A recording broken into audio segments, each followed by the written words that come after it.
It's easier than ever to ace the LSAT because LSAT has removed the logic game section. What this means is there's less material for you to study. You can just double down on logical reasoning and reading comp. Today, I'll walk you through how to ace those two sections. For those who don't know me, my name is Steve Schwartz. I've been teaching the LSAT since 2005, and I personally increased my LSAT score from a 152 to a 175.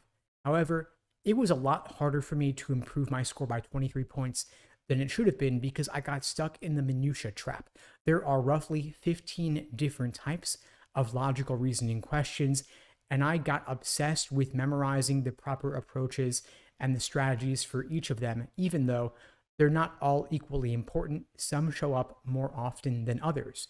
Beyond that, it's not just about question stem type. It turns out that if you actually understand the method of reasoning in the stimulus and you take the time to understand what you're reading, the question becomes a whole lot easier. You're not going to be able to strengthen an argument or weaken an argument or identify the underlying necessary assumption of the argument if you don't know what the argument is saying. And so if you slow down and focus on the method of reasoning in the stimulus, you don't need to memorize all those 15 different question types, and logical reasoning becomes a whole lot easier. The reason I'm focusing on logical reasoning to start with is that it's now 2/3 of the test, meaning it should take up roughly 2/3 of your LSAT prep time, all else being equal, and I would focus on this before getting into reading comprehension. Now, let's say you've been studying for a while, you've already identified some particular weak areas with regard to certain LSAT question types, and you've discovered that you're stronger at others. What you can do is you can manipulate the question to transform it from a question type that you don't like to one that you do like based on the method of reasoning in the stimulus. This is one of the tactics that we use at LSAT Unplugged as part of our Socratic review method to help you better understand the argument or the passage, then understand the question stem, then understand the answer choices. Meaning, as a drill, if you could take the time to understand the question from the test maker's perspective, you can understand that it's not just about the question stem type. You could imagine that one person writes the argument and yet another person decides what the answer choices should look like. And so if we dissect the question and we say, okay, let's take it bit by bit, divide and conquer, what's the argument saying? What is the appropriate question stem to apply here that we want to use? And then how would the answer choices change in accordance with what the new question type will be? And so we look at, where are your misunderstandings coming from? Are they in the argument? Are they in the question stem, the proper perspective from which to view it? Or are they in the answer choices? Is it a tempting wrong answer? Or is it an unappealing right answer? What makes the wrong answer choice tempting for you? And what ultimately makes it wrong? What makes the right answer choice unappealing? And what ultimately makes it correct? Because you have these traps of encouragement towards the wrong answer and traps of discouragement away from the right answer. And until you better understand which tricks and traps you personally are uniquely prone to falling for, you may end up making the same mistake again. And of course, that's what we want to help you avoid. And we walk you through this process through our live online classes via Zoom, our on-demand video courses, our small group coaching, and our one-on-one coaching programs. If you're interested in finding out more, you can check out the links below to book a call with me and my team. We'd be glad to help you out. Now, of course, everything I've shared here is regardless of the LSAT logical reasoning question stem type. There are also some foundational elements you're going to want to make sure that you're clear on as well. For example, conditional indicators for necessary and sufficient, indicators for evidence at conclusion. These will carry you far. If you don't know them, you're in trouble, of course. So you want to master the core fundamentals before drilling questions by type.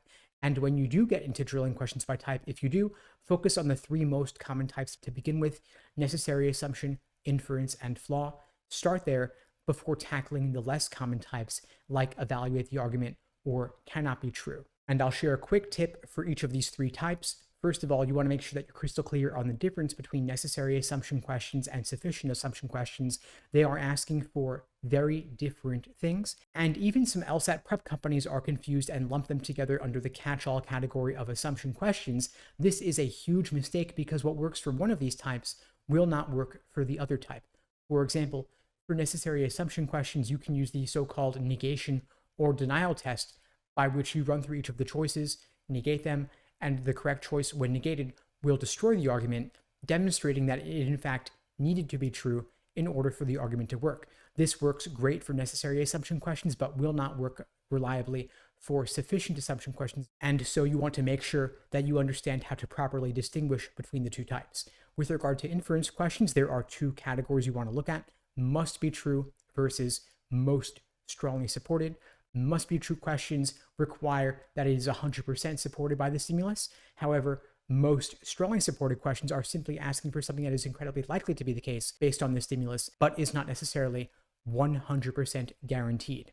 Now, for flaw questions, you want to remember that your task here is to identify the flaw in the stimulus. That's it. Simply articulate what is already there. You are not looking to destroy the argument. You are simply looking for what is already there to articulate what is already contained within the stimulus. In contrast, weakening questions are simply asking you to expose a gap in the argument to make the conclusion relatively less likely given the evidence, but you are not looking to destroy the argument or point out a fundamental flaw contained within the argument, simply to problematize it, maybe even just a little bit. Now, of course, I don't want to leave you hanging here. I do want to cover reading comprehension as well. So I'll share some strategies for the reading comp section also. And I do find that a lot of students struggle with reading comp. Some students say you can't learn it, that you can't improve. They, of course, are wrong. Even some LSAT prep companies over the years have said it's not worth studying because you can't improve. They're all wrong. I'm going to share with you how you can ace the LSAT reading comp section.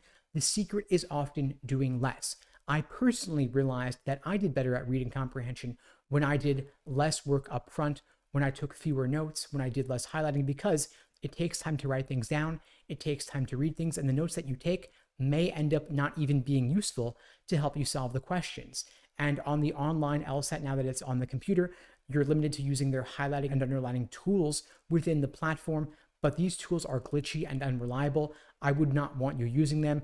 If you are using some private prep company's platform, you may be in for a rude awakening on test day when you discover that the highlighting and underlining tools in Prometric or in LawHub actually work less well than the ones that the prep companies have developed. And so don't rely on something that may not even work for you on test day itself. Now, zooming out a bit from test day itself, going back to your beginnings of your LSAT prep journey with reading comp, people will often say to get better at reading comp, read magazines like Scientific American or The Economist. And if you're taking the LSAT a year or two from now, that's fine. I don't see a problem with that. The thing is that there are roughly 400 actual official released reading comp passages. And if you're taking the LSAT in 6 months or less, it is quite unlikely that you're going to have time to get through all 400 of them. So my question is, why would you prioritize non-LSAT material like The Economist at the expense of covering actual official reading comp passages? Why don't you print out some reading comp passages for some casual reading, reading on your commute, beach reading, bathroom reading, bedtime reading to help you fall asleep, instead of reading these magazines? Because the thing is that hardly anybody is reading The Economist or Scientific American because they have to. They're reading it because they like to. In contrast, LSAT reading comp passages are written specifically by LSAC to make them boring, to make them analogous to the legalese that you will be looking at in law school and as an attorney. They've increased the difficulty level to make it less engaging. They've increased the complexity of the sentence structure and the vocabulary to make it harder to get a handle on it, whereas popular media is written to be consumer friendly, written at typically a middle school level or easier. And you could calculate this for yourself by copy pasting these passages or articles into an app to get their readability score to show you the difference between the two types of media. Now, when you are approaching an LSAT reading comp passage, I recommend focusing on the big picture, the main idea, the primary purpose. Start there, get down the main idea, the details, the supporting examples. You can always go back to find them when you need to help you solve a particular question. So notice my approach is quite minimalistic in contrast to the LSAT prep textbooks, what they're advocating, because the thing is that although their strategies may sound great in theory, they typically don't work within the strict time constraints of the LSAT. Remember that with standard timing, you have only 8 minutes and 45 seconds to read each passage and solve all the 7 or 8 questions associated with that passage. So point being, less is more. Get the big picture, solve the general global questions, then do the detail-oriented questions that require going back to the passage, and finally save the more inferential questions that require reading between the lines for last. Now, of course, we cover reading comp every single week in our live small group classes. You can focus on it in our one-on-one coaching programs to help you better develop your own personalized approach for reading comprehension. Again, link below to find out more and to book a call. We'd be glad to help you out. But no matter what your approach is, you may find it useful to engage in some drills where you just extract the main idea from the passage. I mentioned earlier, there are roughly 400 actual official released reading comp passages that you could study from. You could reserve the first 100 of those passages just for drills where you read the passage and solve only the main idea or the general global questions associated with that passage, just to increase your ability, to increase that muscle, to strengthen that muscle for identifying the main idea, the main point, the central purpose, the author's opinion of the passage. You could also try rewriting the entire passage in simpler language, as if you were going to explain it to a 5-year-old, in order to prove to yourself that you truly understand what it's saying. Because when I ask a student, explain to me what this argument is saying, or explain to me what this passage is saying, and they just reread word for word what the argument or the passage is saying, I'm like, well, you proved to me that you know how to read, but can you prove that you understand what you're reading? That requires paraphrasing accurately, which is a skill. It takes time to get there. It's not going to happen overnight. But the more you can do that, the better you can do that, the better that you can review passages and make sure that you are extracting the key insights from your review process, the more you're going to see that improvement. Because of course, we can help you out. We can explain things, but you're going to be the one who's going to be there on test day solving the questions. We're not going to be there with you. So we want to make sure that you've developed that muscle for yourself and you can prove to us that you truly understand the passage. Anyway, folks, that's all for now. In the meantime, I'll wish you all the best and take care.